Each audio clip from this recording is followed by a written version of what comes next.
बोलो गैर्स माता की जय।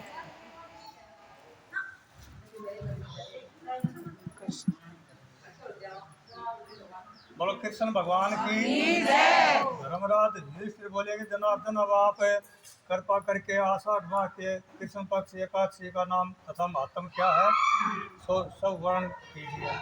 श्री कृष्ण भगवान बोले हे राजन, आषाढ़ माह के कृष्ण पक्ष की एकादशी का नाम योगिनी है।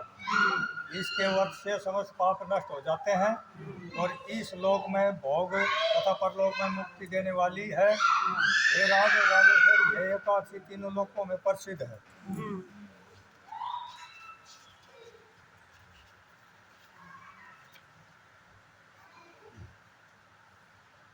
मैं आपसे पुराणों में कही हुई कथा कहता हूँ, ध्यान पूर्वक सुनो। अलकापुरी नाम की नगरी में एक कुबेर नाम का राजा राज्य करता था। वह शिव भगत था। उसकी पूजा के लिए एक माली पुष्प लाया करता था। उसके विशालाक्षा नाम की एक अत्यंत सुंदर स्त्री थी। वह एक दिन वह मानेश्वर से पुष्प ले आया, परंतु कामासक्त होने के कारण पुष्पों को रखकर स्त्री के साथ रमण करने लगा और दोपहर तक न आया। जब राजा कुबेर को उसकी राह देखते देखते दोपहर हो गया तो उसने क्रोध पूर्वक अपने सेवकों को आज्ञा दी कि तुम लोग जाकर हेमा मालिनी का पता लगाओ कि वह अभी तक पुष्प क्यों नहीं लाया। जब यक्षों ने उसका पता लगाया तो वे कुबेर के पास आकर कहने लगे, हे राजन, वह माली अभी तक अपनी स्त्री के साथ रमण कर रहा है। यक्षों की इस बात को सुनकर कुबेर ने हेमा माली को बुलाने की आज्ञा दी। हेमा माली राजा कुबेर के सम्मुख डर से कपाता हुआ सिद्धत हुआ और प्रणाम किया।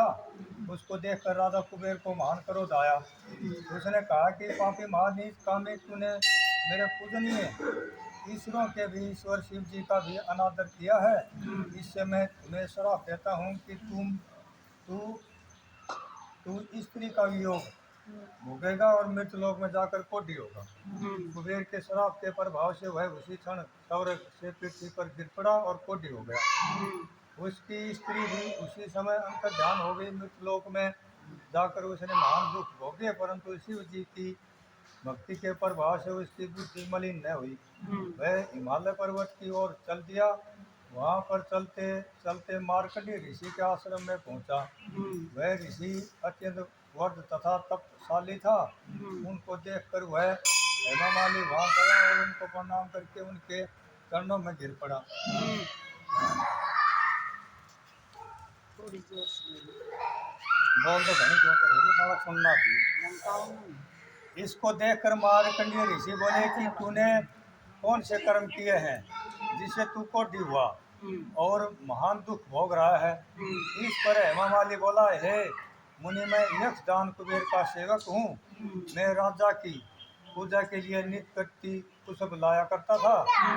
एक दिन अपनी स्त्री के साथ विहार करते करते देर हो गई और दोपहर तक पुष्प लेकर न पहुंचा। उन्होंने मुझे श्राप दिया कि तू अपनी स्त्री का वियोग भोग और मृत्यु लोक में जाकर कोढ़ी बन तथा दुख भोग। इससे मैं कोढ़ी हो गया और महान दुख भोग रहा हूँ। अतः आप कोई ऐसा उपाय बताइए जिससे मेरी मुक्ति हो। इस पर मार्कंडेय ऋषि बोले कि हे भाई, तूने मेरे सम्मुख सतवचन कहे हैं, इसलिए मैं तेरे उद्धार के लिए एक व्रत बताता हूँ। यदि तू आषाढ़ माह के कृष्ण पक्ष की योगिनी नामक एकादशी का विधि पूर्वक व्रत करेगा तो तेरे सभी पाप नष्ट हो जाएंगे। इस पर हेमा मालिनी बहुत प्रसन्न हुआ और मुनि के वचनों के अनुसार योगिनी एकादशी का विधि पूर्वक व्रत किया।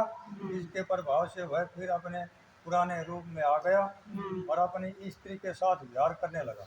हे राजन, इस योगिनी की कथा का फल 88 सहस्त्र ब्राह्मणों को भोजन कराने के बराबर है। इसके व्रत से समस्त पाप दूर हो जाते हैं और अंत में स्वर्ग लोक को जाते हैं। बोल गया माता की जय। मोक्षदा मोक्षदा उत्पन्ना उत्पन्ना सफला सफला उत्तरदा षष्ठिला जया जया विद्या विद्या अमल अमल पाप मोचनी पापोचनी कामदा वरुथनी मोहिनी अपरा निर्जला योगिनी देवसनी कामदा उत्तरदा अजा पर्वतनी इंद्रा पासाकुसा ब्रह्मा देवथान बंदनी परमा भगवान की जय। बोलो ग्यारस माता की जय। बोलो शंकर भगवान की जय।